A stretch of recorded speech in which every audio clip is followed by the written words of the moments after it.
अतिथि शिक्षक साथियों, सादर प्रणाम।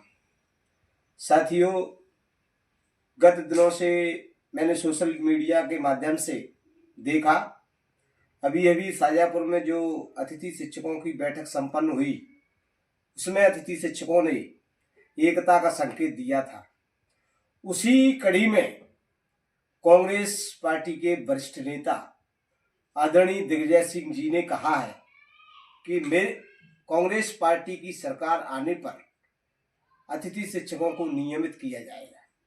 साथियों, उसके कुछ दिन बाद कांग्रेस पार्टी के प्रदेश अध्यक्ष आदरणीय जीतू पटवारी जी ने भी सामूहिक रूप से अतिथि शिक्षकों को खड़ा करके कहा था कि आप भारतीय जनता पार्टी को वोट देते हो और हम पे लड़ाई लड़वाने के लिए आते हो और वोट भारतीय जनता पार्टी को देते हो। साथियों, आदरणीय पीसीसी चीफ जीतू पटवारी जी से मैं कहना चाहूंगा कि 2018 के विधानसभा चुनाव से पहले कांग्रेस ने अतिथि शिक्षकों की मांगों को अपने वचन पत्र में दिया था।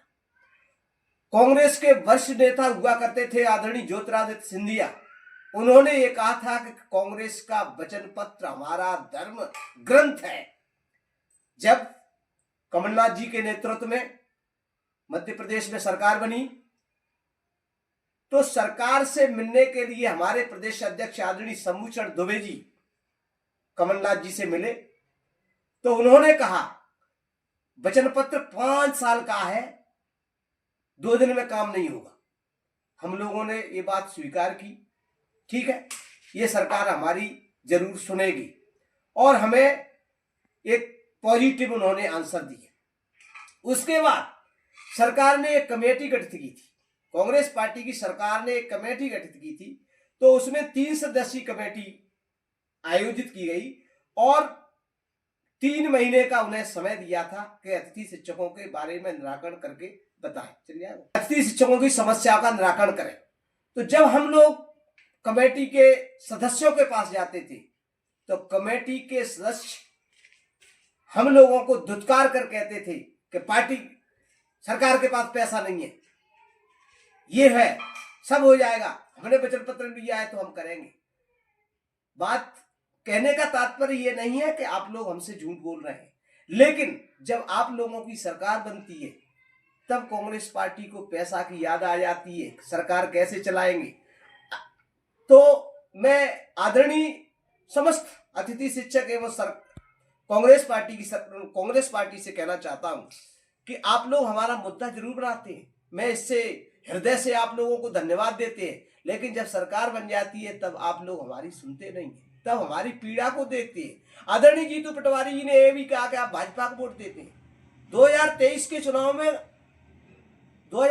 चुनाव में अतिथि शिक्षक ने भाजपा को वोट नहीं दिया था, क्योंकि जब कोई नहीं सुन रहा था तब शिवराज सिंह चौहान ने आकर के 2 सितंबर 2023 को महापंचायत बुलाई और महापंचायत बुलाने के दौरान ये कहा था कि हम अतिथि शिक्षकों को नियमितीकरण की दिशा में ले जाएंगे। अतिथि शिक्षकों ने उस पीड़ा को, दर्द को समझते हुए, क्योंकि उन्होंने मानदेय को भी दोगुना किया और हमें 12 महीने का आश्वासन दिया, लेकिन अतिथि शिक्षकों ने उस पीड़ा को महसूस करके शिवराज सिंह चौहान को वोट दिया था। ऐसा नहीं है कि आप लोगों को वोट नहीं दिया था, कांग्रेस पार्टी को भी वोट दिया था, भारतीय जनता पार्टी को वोट नहीं दिया था, शिवराज सिंह चौहान को वोट दिया था, क्योंकि शिवराज सिंह चौहान ने हमारे बीच में आकर के हम लोगों के आंसुओं को पहुंचा था, दर्द को समझा था। लेकिन दुर्घटना हुई, ट्रेजेडी हुई, भारतीय जनता पार्टी ने छलावा किया और शिवराज सिंह को हटा दिया। लेकिन जब शिवराज सिंह को हटा दिया कोई बात नहीं, लेकिन मोहन सरकार जो आज है तो उनका कर्तव्य बनता है कि हमारे ही नेता आदरणीय शिवराज सिंह ने जो घोषणाएं की थी, हाँ, मोहन सरकार का एक दायित्व है कि शिवराज सिंह चौहान की जो घोषणाओं को वो पूरा करेंगे। हाँ, यदि वो उनमें भेदभाव समझते हैं तो वो हमारी मांगों को पूरा नहीं करें, अन्यथा वो हमारी मांगों को पूरा करने का उनका कर्तव्य है। मैं आदरणीय कांग्रेस पार्टी के नेताओं से कहना चाहता हूं कि यदि आप हम लोगों की पीड़ा के, हम लोगों के दर्द को आप समझते हो तो आप भरे मंचों से ये कहिए कि आने वाली सरकार में हम कैबिनेट की पहली बैठक में अतिथि शिक्षकों के बारे में निर्णय लेंगे और हम अतिथि शिक्षकों को नियमितीकरण की दिशा में ले जाएंगे। इस प्रकार का तो हम भोपाल लेवल पे बहुत बड़ा एक सम्मेलन बुलाएंगे चुनाव से पहले और वहां हम कांग्रेस के नेताओं को आमंत्रित करेंगे। इसी के साथ जय हिंद, जय भारत। राजेश कामत, संभागीय अध्यक्ष, चंबल संभाग, भिंड।